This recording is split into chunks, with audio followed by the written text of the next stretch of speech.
This is the actual turbo inlet, that pipe right there, and that's what's coming off. Hello folks, welcome to Netcruzer Cars. I'm out here in the garage working on my Golf R because I'm going to finally start installing some performance parts. I reached out to CTS Turbo because they had a couple of parts that I was interested in, and I got a shipment in this week. I'll show you one part I'm installing today, but I do have some other parts from CTS Turbo in this box that you'll see in some other future videos. But what we're going to do today is a turbo inlet pipe. And this is the intake air that goes directly into the turbo. This end splines directly into the turbo, and it opens it up for much greater airflow. I'm going to start on this install. I do need to take the air box out so I can get access. The turbo inlet pipe is just behind this intake hose right here. I think that my most difficult part of accessing this to start is going to be that my hose clamp is right down there. It's like it's on a weird angle to get at. That's what I'm going to work on first of all. And then the other tricky part, since this is a Mark 7.5, is that there is the PVC valve here needs to come off.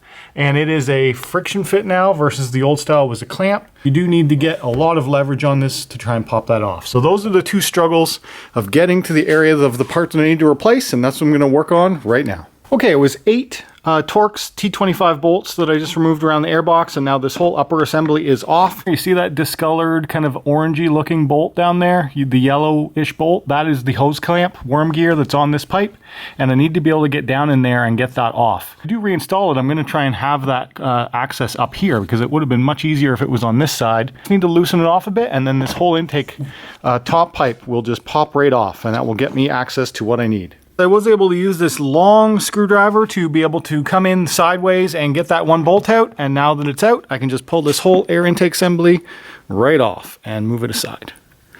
Now that that's out of the way, this is the actual turbo inlet, that pipe right there, and that's what's coming off. So there is one Torx T30, which is right there, that needs to come out, and then this hose needs to come off. And then what you do is you take this and you rotate it towards the firewall and pull, and that should pop right out. I'm working in the dark here just so I can keep the temperatures down because I didn't want to move the car, because if you're working on anything close to a turbo, you want to keep the temps down. So I'm going to use a Torx T30 and remove this one bolt. And you want to make sure that you do not drop this one down in the middle of the engine bay because it would be quite hard to fish out. I just got it loose there, and now I can literally unscrew it by hand. And what that's doing, holding on to the one little arm of the turbo inlet pipe, it's going to allow me to rotate this and then pull it out.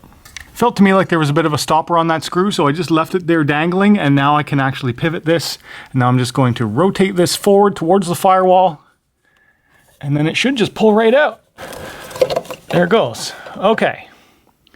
Now, I need to remove this hose. That's the only thing that's attaching this, that's holding on to it, and that is apparently a real tight fitting. So I'm just going to try and pry and pull on that and see if I can get it off. Okay, I did get it out, and this is the stock factory piece, and I did get the PVC valve off. It was just one little, I just pried up on the clip and then pulled really hard and it popped right off. So this is the factory part, and here is how you can see how restrictive it is. It goes from a bigger outside diameter to a smaller inside diameter, and here is the replacement part, which is pretty much the same diameter all the way through. Now there is a bit of a step down on the inside of this to get it to the same size as the inlet pipe of the turbo, but overall this does produce quite a bit more airflow, and it produces a nicer noise out of the turbo systems. One of the things about Mark 7s, even in a Golf R, they still use a lot of the factory parts that are on just the baseline Golf. So something like this is designed to keep noise down, to keep it quiet, and it is a bit restrictive. So changing out a certain little part like that should make a noticeable improvement. There is one piece I do need to swap off of it, which is this O-ring gasket. It's to come off of here and just be put on the turbo side of this one, and then installation is the opposite of removal.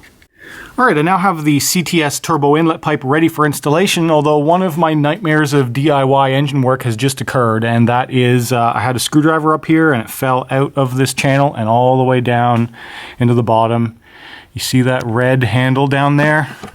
See that bit of red down there? Yep, that's my screwdriver. So yeah, that's going to be fun to get. Okay, success! I got my long screwdriver back. I was able to reach my hand down this side, reach around down there and pull my screwdriver back out. So we're ready to go. And man, I wish I had better lighting. So there's the intake to my turbo right there. It looks like very little blow by, so we should be good to go. All you do is you, on the turbo inlet itself, there is this little key, right? So you have the arm pulled pull toward the firewall, push it in, and bring it back. And then you put the set screw in. So I'm ready to install a bolt and put it all back together. And look at the increased airflow we have already. So that's the new CTS turbo inlet pipe ready for reassembly.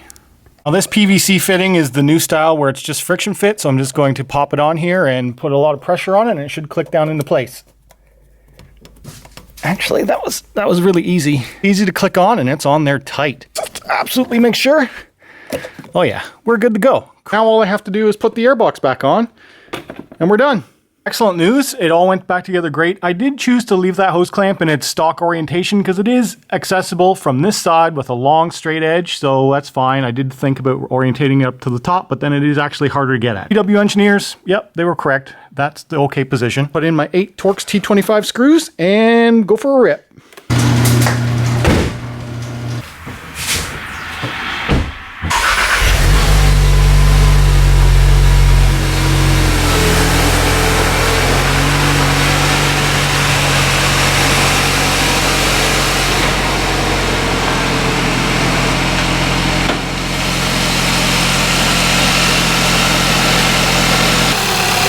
Success, turbo inlet pipe is complete. And you can notice a bit more of a whoosh noise in the cabin. So I did remove the snow screen into the airbox. The Mark 7 is actually pretty good intake. It has some ram air effect where air enters in under here, it follows through this channel and it gets piped into the airbox. Looking into maybe putting in like a dry performance filter, but these are actually pretty good. But it's restrictive a bit because of that snow screen down there, that corrugated screen. Pop that out and it should give me a bit more airflow and a bit more intake noise. So this is the snow screen that I've just pulled out of the airbox. Now you will break it when you're trying to remove it. So I did crack it through and I broke one of the slats here. It happens to everyone who's ever tried to remove this thing, it seems. It's made of very thin plastic. It restricts airflow quite a bit, so it's supposed to block some moisture. But because the airbox already is very deep and has a drain, most people say it's completely unnecessary, and we're going to hear a lot more intake noise now. What I've done is I did remove the snow screen into the airbox, and I've installed the turbo inlet pipe. And something I might do in the future is to actually open up this side of the cold air intake, because they're always blocked off on the R's on this side. And on this side, they blow right through, where it goes all the way through to blow air on the engine, and then the intake just sucks from that open air. There is a block-off plate you can get that turns this into more of a full ram air effect. And then you can open up this side and then you get actual positive air pressure into your airbox, into the turbo inlet pipe, more power. Excellent. So let's hear what it sounds like. Bear in mind the engine is cold right now.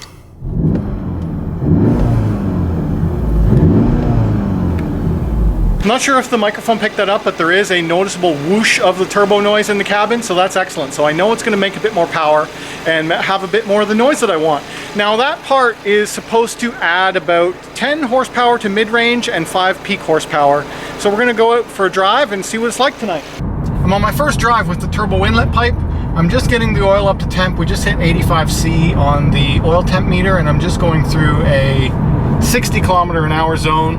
And once we get into the 80, I'll downshift a few times and we'll see if we can hear the whoosh of the turbo. You probably can't though, because I think there's too much road noise in here for you, and you're gonna pick up on that and not the turbo noise. But for my ears, what I'm hearing and what I'm feeling is that it is a noticeable increase in turbo noise and throttle response by putting in that part. So that's excellent. I'm gonna go into manual mode, downshift to gear 2.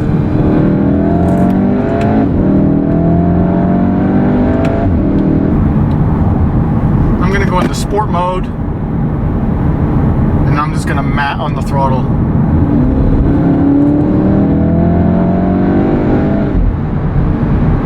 You do hear the turbo more. You absolutely do. It's more of a so you do hear it more, and it feels like it does make a little bit more power. So I'm gonna play around with it a bit more, and we'll see what it's like. Alright guys, if you enjoyed this video, hit that like button. If you're new around here, subscribe. If you want to talk to me, leave a comment down below. And as always, thanks for watching.